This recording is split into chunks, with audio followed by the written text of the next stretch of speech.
নমস্কার বন্ধুরা, Tripura এসপিউ blog channel আপনাদের সবাইকে স্বাগতম। তো বন্ধুরা, গতকাল কিন্তু রাজ্যের বিধানসভা অধিবেশন গিয়েছে। তো অনেকে কিন্তু এই বিধানসভার অধিবেশনে তাকিয়ে রয়েছে, বিশেষ করে রাজ্যের যে বেকার সম্প্রদায় রয়েছেন বা বেকাররা যারা রয়েছেন। এবং দেখুন, বেকারদের একটাই দাবি, তাদের কর্মসংস্থান, এবং চাকরিতে যারা আছেন তাদের শুধু একটাই দাবি যে তারা বেতন বৃদ্ধি করা হোক। এবং যারা ছোট ছোট চাকরিতে রয়েছেন, এমন অনেক ছোট ছোট চাকরি রয়েছেন, যেমন তারা আশায় রয়েছেন যে হয়তোবা বিধানসভা অধিবেশনে তাদের কথা বলা হোক এবং তাদের বেতন ভাতা বৃদ্ধি করা হোক, এবং তাদের অনিয়মিত যারা কর্মচারী রয়েছেন তারা কিন্তু নিয়মিতকরণের যে দাবি সেটার জন্য কিন্তু তারা যে বিধায়করা রয়েছে তারা কিন্তু ৬০ জন বিধায়ককে কিন্তু একটি চিঠিও পাঠিয়েছেন, এবং ত্রিপুরার নিউজ পেপারগুলিতে কিন্তু এমনটাই প্রকাশ হয়েছে। তো দেখুন এখানে কি বলছে, বেকারদের কর্মসংস্থানের বিষয়ে রাজ্যের যে বর্তমান সরকার সচেতন, এবং কে বলছেন এটা সমাজ কল্যাণ মন্ত্রী। তো তার আগে এখন দেখা যাক গতকালকে যে রাজ্যের বিধানসভার অধিবেশনে এবং যে মন্ত্রী মিনিস্টার এমএলএ রয়েছে তাদের বেতন ভাতা কি বৃদ্ধি হয়েছে এবং ত্রিপুরার নিউজ পেপারগুলিতে কি লেখা রয়েছে। এখানে দেখুন, বিধানসভার কিছু টুকিটাকি এখানে নিউজ পেপারের কথা লিখেছে যে বিধানসভার কিছু টুকিটাকি। তো কি বলছে এখানে, বেতন বাড়ছে। কার বেতন বাড়ছে? এখানে দেখুন, ফের বেতন বাড়ছে মন্ত্রী বিধায়কদের। এবং বিধানসভায় পেশ করা হলো প্রস্তাব, এবং যে মন্ত্রী বিধায়করা রয়েছে ত্রিপুরা রাজ্যের মধ্যে তাদের কিন্তু বেতন ভাতা বাড়ছে। তো স্বাভাবিকভাবে এই প্রস্তাবের বিরোধিতা কেউ করেনি। দেখুন এখানে কি বলছে, যে বেতন ভাতা যে বৃদ্ধি হয়েছে তার কিন্তু বিরোধিতা কেউ করেনি, কারণ লাভবান সকলেই। এখানে বিরোধী বলুন বা যারা রয়েছে তারা কিন্তু সকলেই লাভবান। তো মুখ্যমন্ত্রীর বেতন হবে ৯৭,০০০ টাকা, এবং মন্ত্রীদের বেতন হবে ৯৫,০০০ টাকা, এবং যারা অধ্যক্ষ রয়েছেন এবং বিরোধী দলনেতা রয়েছেন, যারা বিরোধী দলনেতা বা মুখ্য সচেতকের বেতন হচ্ছে ৯৫,০০০ টাকা, এবং যারা উপাধ্যক্ষ পাবেন তাদের বেতন হবে ৯৪,০০০ টাকা, এবং যারা এমএলএ বা বিধায়ক রয়েছেন তাদের বেতন হবে ৯৩,০০০ টাকা। এছাড়াও পাবেন অন্যান্য প্রাসঙ্গিক বিভিন্ন ভাতা। দেখুন এখানে কি বলছে, ত্রিপুরা নিউজ পেপারগুলিতে এমনটাই লেখা রয়েছে। এবং এখানে আরেকটি উড়ালপুল হবে রাজধানী আগরতলায়। যেভাবে যানজট বেড়েছে সেই জন্য কিন্তু একটি উড়ালপুল হতে চলেছে, এবং শুক্রবার শীতকালীন অধিবেশনের কিন্তু এই কথাটাই বলছে। সেটা আইজিএম হাসপাতাল চৌমুহনী থেকে রাধানগর পর্যন্ত হবে দ্বিতীয় উড়ালপুল, এমন বলছে। তো দেখুন এখানে গানের সুর দিন অধ্যক্ষ, মানে আমাদের প্রশ্ন করে বেকার যুবক যুবতীরা, কে বলছেন এটা, সেটা সুদীপ রায়, কংগ্রেসের যে বিধায়ক সুদীপ রায় একটি কথাই বলেছেন সেখানে, আমাদের প্রশ্ন করে বেকার যুবক যুবতীরা আর কতকাল থাকবো আমরা পথে দিশেহারা। তো হেমন্ত মুখোপাধ্যায়ের সুরে বেকারদের উদ্দেশ্যে গান লিখে বিধানসভার অধ্যক্ষকে সুর দেওয়ার আর্জি জানালেন কংগ্রেস বিধায়ক সুদীপ রায় বর্মা। তো দেখুন এখানে রাজনৈতিক কিছু ব্যাপার রয়েছে, সেটা আমাদের প্রয়োজন নেই, সেটা যারা রাজনীতি করে তাদের ব্যাপারে। তা আমাদের মেইন টপিক হয়েছে বেকারদের যে সমস্যা রয়েছে, এবং যারা ছোট ছোট চাকরি করছে তাদের বেতন ভাতা, এবং যারা অনিয়মিত কর্মচারী রয়েছেন তাদের নিয়মিতের যে ব্যাপারটা, সেটা আমরা নিউজ পেপারে কি লিখেছে সেটার দিকে নজর দেব। এখানে বেকারদের কর্মসংস্থানের বিষয়ে রাজ্যের বর্তমান সরকার সচেতন, সমাজ কল্যাণ মন্ত্রী যে কথাটি বলেছেন। দেখুন এখানে কি লেখা রয়েছে, যে বেকারদের কর্মসংস্থানের বিষয়ে রাজ্যের বর্তমান সরকার কিন্তু সচেতন, এবং প্রতিটি সরকারের দপ্তরে কিন্তু নিয়োগের ব্যাপারে রাজ্য সরকার যথেষ্ট উদ্যোগ নিয়েছে, এবং সেই মোতাবেক নিয়োগ অব্যাহত রয়েছে।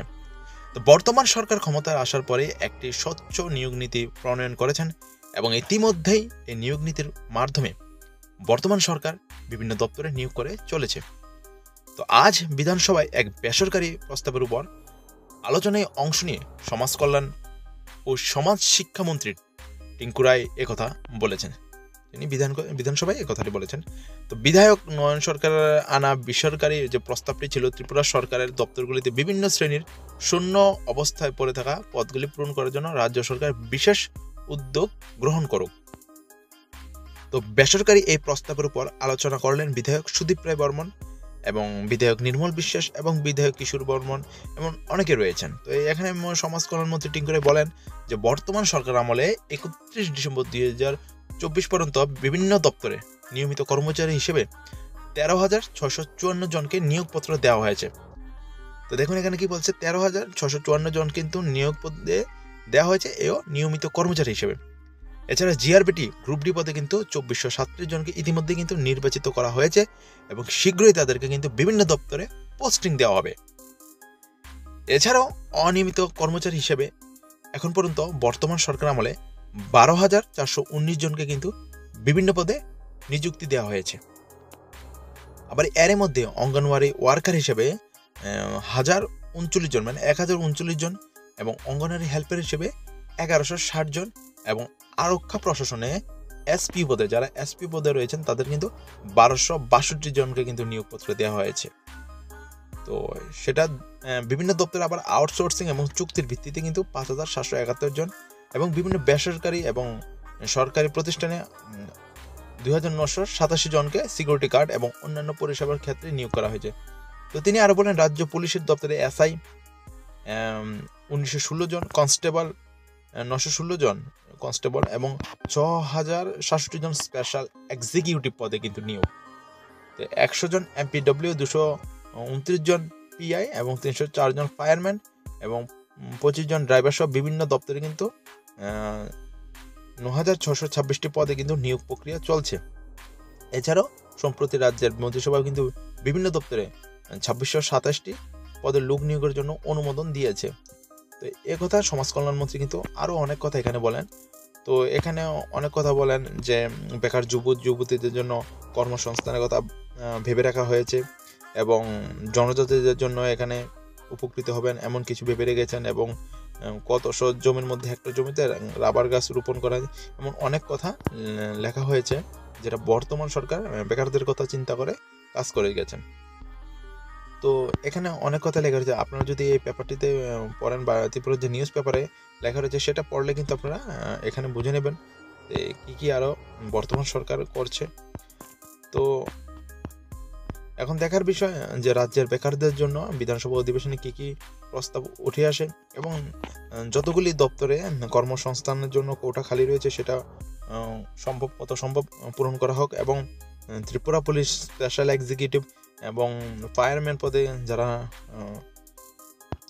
অফার দেওয়ার কথা, এবং যারা জিআরবিটির জন্য অপেক্ষা করছেন, যারা সিলেক্টেড হয়ে রয়েছেন, তাদের কবে অফারগুলি ছাড়া হবে সেই বিষয়ে এখন কিন্তু বিশেষ করে বেকারদের নজর রয়েছে।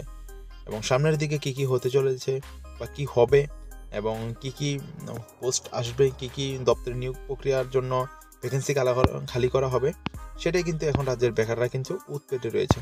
কারণ বেকারদের কিন্তু রাজ্যে কর্ম চাই, এটাই বেকারদের স্লোগান, যে রাজ্যের মধ্যে আমরা একটা কাজ করব, বা রাজ্যের মধ্যে বেকারদের জন্য কি করা হবে সেই কারণ সেটা এখন বিধানসভা অধিবেশনের মধ্যে বেকাররা তাকিয়ে রয়েছে। তো আজকের ভিডিওটি এই পর্যন্তই, এবং ভিডিওটি যদি ভালো লাগে অবশ্যই লাইক, কমেন্ট এবং শেয়ার করবেন। আমাদের চ্যানেলে যদি নতুন হয়ে থাকেন অবশ্যই চ্যানেলটিকে সাবস্ক্রাইব করবেন। Thanks for watching. জয় হিন্দ, জয় ভারত।